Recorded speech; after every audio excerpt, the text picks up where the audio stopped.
সকাল ৯টার আগেই অফিসে প্রধানমন্ত্রী, আর তার সঙ্গে পাল্লা দিয়ে সচিবরাও হাজির হচ্ছেন নির্ধারিত সময়ের আগেই। দেশ পরিচালনায় নতুন সংস্কৃতি গড়ে তুলছেন কি তারেক রহমান? নয়া সরকারের নতুন কর্মসংস্কৃতি ফ্যামিলি কার্ড কর্মসূচি, ইমাম মুয়াজ্জিনদের সম্মানী এবং পিলখানা মামলায় নতুন আলোচনার বিষয়। দায়িত্ব নেওয়ার পর থেকেই প্রধানমন্ত্রী তারেক রহমান প্রতিদিন সকাল ৯টার আগেই সচিবালয়ে প্রবেশ করছেন। বিশেষ কাজ না থাকলেও সময় মতো অফিসে উপস্থিত হচ্ছেন তিনি। এমনকি ছুটির দিন শনিবারেও তেজগাঁওয়ের কার্যালয়ে বসছেন। বিশ্লেষকরা বলছেন, প্রধানমন্ত্রী নিজে সময়ানুবর্তিতার দৃষ্টান্ত স্থাপন করায় ঊর্ধ্বতন কর্মকর্তাদের মধ্যেও পরিবর্তন আসছে।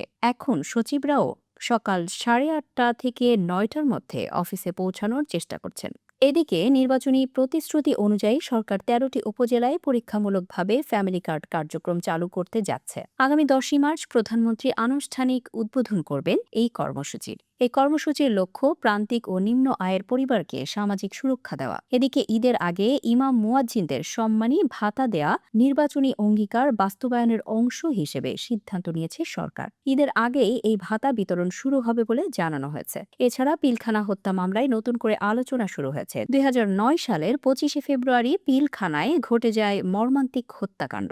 ৫৭ জন সেনা কর্মকর্তা ও ১৭ জন বেসামরিক নাগরিক নিহত হন।